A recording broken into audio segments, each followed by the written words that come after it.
Orgánica de Comunicación que rige nuestro país desde el año 2013, tras la aprobación en la Asamblea Constituyente bajo el mandato del economista Rafael Correa Delgado, tiene como objetivo primordial regular a las y los comunicadores, también a los medios de comunicación. Para eso, hoy día tenemos una gran entrevista a cargo del licenciado en Comunicación Emilio Zamora, que nos va a despejar todas nuestras dudas. Bienvenidos.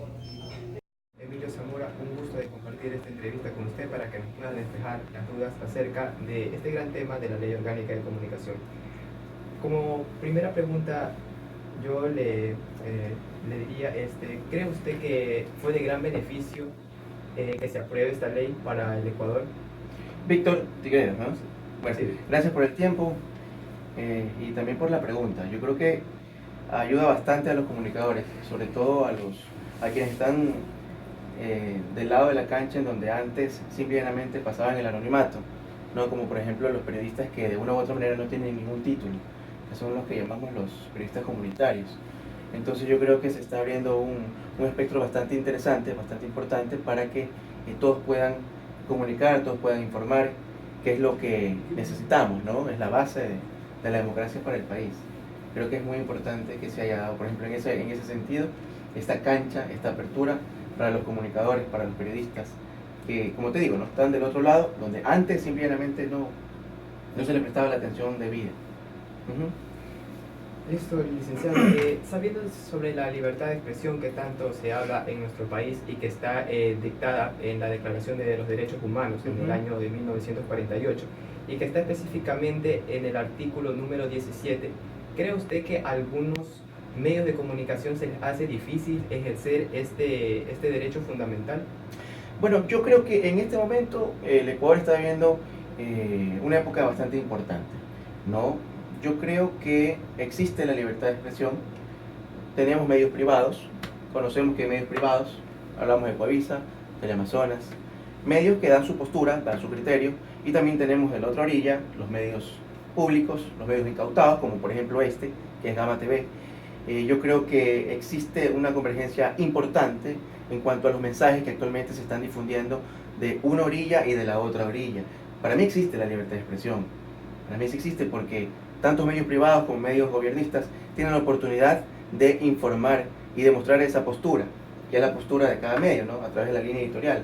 Entonces es importante esto, sobre todo para el pueblo, para la gente, para los ecuatorianos, que tienen la oportunidad de discernir el mensaje, de entenderlo y al final sacar sus propias conclusiones, ¿no? Nosotros, como comunicadores, como periodistas, nuestro trabajo es dar nuestra verdad, ¿no? Y al final el televidente es el que va a decir y va a juzgar, ¿no? En base a lo que informen los medios de comunicación. Entonces para mí existe aquello. Claro, acotando esta pregunta sobre que la gente tiene sus propios criterios sobre la libertad de expresión, hay mucha gente que dice que sobre esta ley orgánica la consideran como una ley mordaza. ¿Qué opina usted al respecto? Yo creo que no es tanto así. Mira, yo creo que el periodista y el comunicador social, esto de manera general, ¿no? Creo que la mordaza se la pone uno mismo, ¿no? Y si es que se la pone. Creo que siempre debemos tener el desafío de poder contar una historia. Siempre es el cómo lo voy a contar. Pero se puede contar.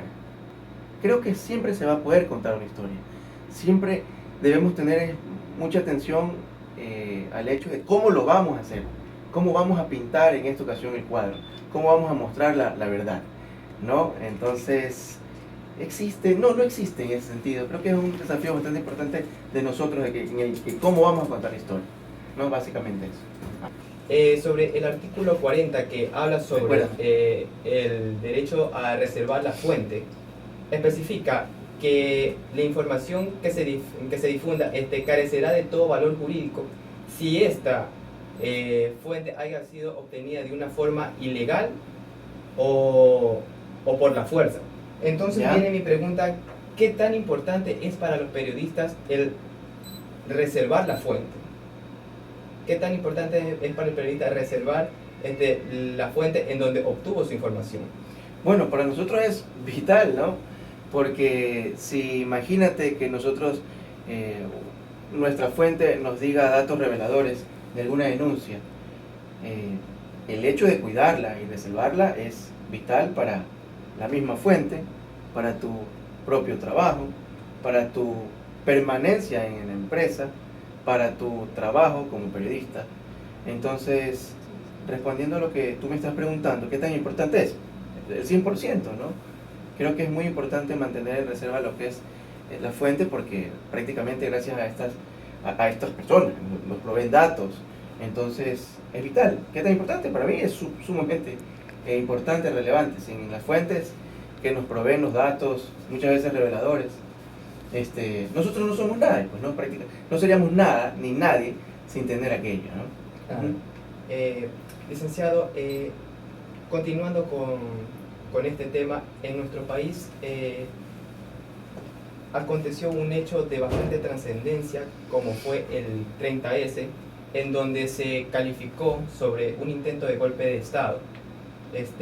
Hablando específicamente, ¿considera usted que hubo un acto de censura previa? Porque recordemos que solamente el canal público del Estado, Ecuador TV, sí, solamente fue el que difundió toda la información de lo que estaba pasando en el país. ¿Considera usted que hubo censura previa para los demás medios? Pues, porque Coavisa también transmitió de Teleamazonas, transmitió de Coavisa. Yo en ese entonces estaba en Teleamazonas, por ejemplo, y nosotros transmitimos sin ningún inconveniente lo que estaba ocurriendo el 30 de septiembre.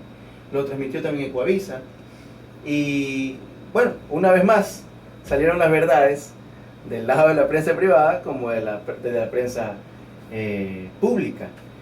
Yo considero que no, o sea, fue un hecho trascendental para el país a nivel latinoamericano, creo que a nivel mundial, ¿no? Fuimos noticia el 30 de septiembre y todos los medios pudieron informar.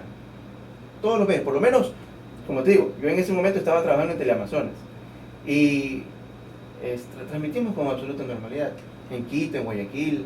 Bueno, también transmitió Ecuador TV, ¿no? La prensa pública, el medio público, y también Coavisa, si no me equivoco, lo hizo en Televistazo Estelar de las 20 horas. Entonces hubo la difusión de la noticia, también y también acotar que también lo hicieron los medios internacionales, CNN. O sea, yo considero que no hubo una censura previa en ese sentido, todo el mundo difundió lo que tenía que difundir. Correcto. Como última pregunta, licenciado, hablamos sobre el linchamiento mediático. ¿Piensa usted que hay más linchamiento mediático tras la creación de esta ley orgánica de comunicación? Bueno, el linchamiento mediático es una figura que a mí me deja como pensando y me deja como un poco reflexionando en función de, ¿acaso nosotros linchamos a alguien o a algo?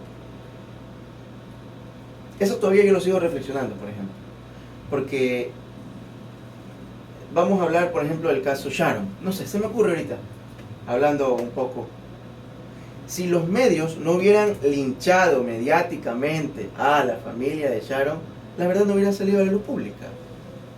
Entonces, ¿qué tal y si la familia de Sharon hubiera puesto una demanda por linchamiento mediático? Los medios no hubiéramos podido tener la facilidad de cubrir y muchas verdades no hubieran podido salir a la luz. ¿Me explico? Entonces, es como una figura que se presta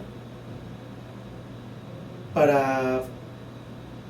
No sabría cómo explicártelo, la verdad, pero siento que es una figura que se presta como para la conveniencia de cada quien, si se lo puede decir así.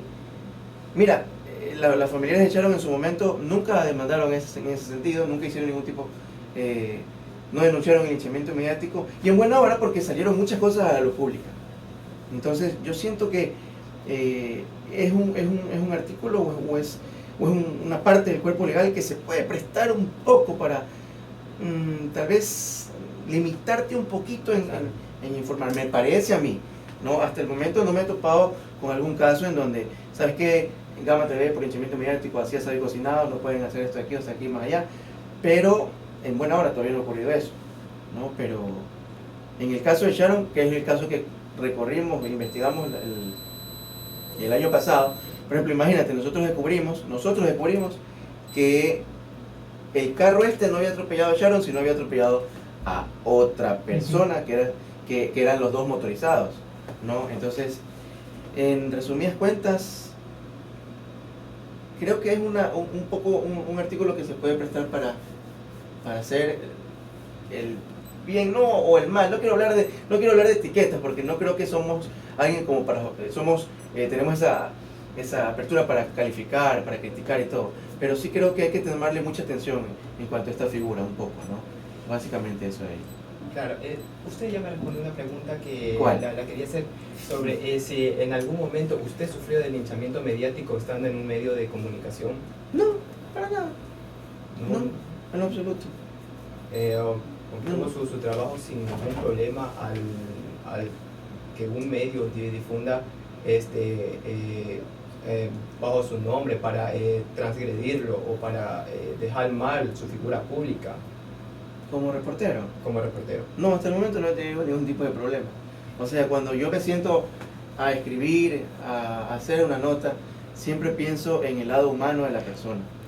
Siempre pienso en que trabajamos con seres humanos. En el momento que tú entrevistas a alguien, tú tienes que ser muy respetuoso, tienes que ser muy objetivo, tratar de ser muy, muy imparcial. Entonces, si tú manejas esos elementos correctamente, considero yo que no tienes por qué temer, no tienes por qué temer. El que nada debe, nada teme con el planeta. Licenciado Emilio Zamora. Y espero no tener el problema. Vale.